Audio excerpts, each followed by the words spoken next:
Namaste. I am Dr. Robert Henry Schwenk, aka Dr. Bob for you, coming to you from Norwalk, Ohio, and studio for you.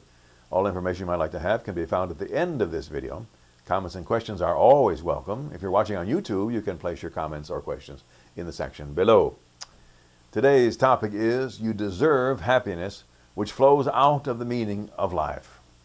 Do you want happiness but don't think you deserve it? Well, I am here to tell you, you do deserve happiness, and you can begin to be happy in the next 5 minutes. People are looking for happiness and meaning. Many do not believe they deserve either. Jerry knocked at the door of my office, though it was already open. Hesitant was he. I got him seated and asked how I might be of help. Jerry said, "Dr. Bob, you keep talking to us about happiness and meaning are already ours. I just never managed to believe it." "I'm here to help, Jerry." I said, "Let's look at your life as an entirety and tell me all you care to about your life and thinking about your life." Jerry looked at me with some kind of blank stare. Obviously, he had never been asked this question before. I could tell he really did not know where to start, but he did begin. He told me of his childhood, how his father had been remarried after a divorce. The stepmother was demanding and did not know how to give any affection or love. She did not trust Jerry, though, in his mind, at least, he had never given any reason for mistrust. His father, while residing in the home, had practically nothing to do with him. Jerry grew up, he said, not feeling worthy of anything. He did not say it directly, but it was obvious he had low self-esteem. What it boiled down to was that Jerry felt he did not deserve anything good in his life.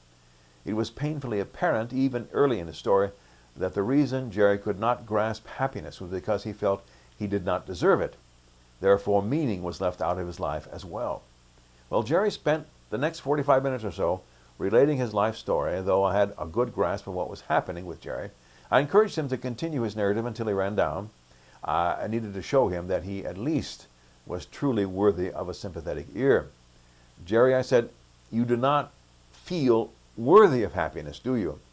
The question brought him up short. He grew quite quiet and blinked a number of times before he answered. "You've hit it right on the head, Dr. Bob. I can't remember a time, if there ever was one, when I felt worthy of anything." He himself had just then defined his problem. He said, I said, "We need to work on self-esteem issues and feelings of deservedness. How do you see yourself in relation to the consciousness of the universe?" Jerry answered me in very general terms, suggesting that the consciousness was the higher power in his life. What he could not define well was his relationship with the consciousness. I told him he could begin to feel happy in the next 5 minutes. He kind of chuckled at that, but did not put up any resistance. I asked him if he bought in, let's try that again. I asked him if he bought into the cliched idea that we each have a role to play in the life of the divine. Jerry said that he did. I showed him then that as he felt connected to the divine, he must be a value to the divine. Had he taken that worth seriously? Jerry indicated that he never thought of it in those terms. I showed him how he must begin to take that merit earnestly. He needed to make the connection with the divine a daily part of his life. We went through a guided meditation together where he imagined himself in genuine, real contact with the consciousness. When he came back into the room from the meditation, I asked him something. I said, "Jerry, do you genuinely feel happier now than 5 minutes ago?" "Yes, Dr. Bob," he said, "it's like a light bulb suddenly gave off light in my mind. Knowing that I am a value to the universe, the soul of the universe, and can make connection with it, I do feel happier than ever I can remember." I told him as he rose to exit my office that he would need to work on this valuing himself through worth the soul had placed upon him. Through the worth the soul had placed upon him. He did this over time. He would do this over the course now of his lifetime. I told him if he ever needed my help again to contact me. You too, dear observer, can find this same worth within yourself. Carry that exercise with you your entire life. In the first 5 minutes of effort, you can begin to feel happier and know better the meaning of life, which will sustain you through the rest of your life.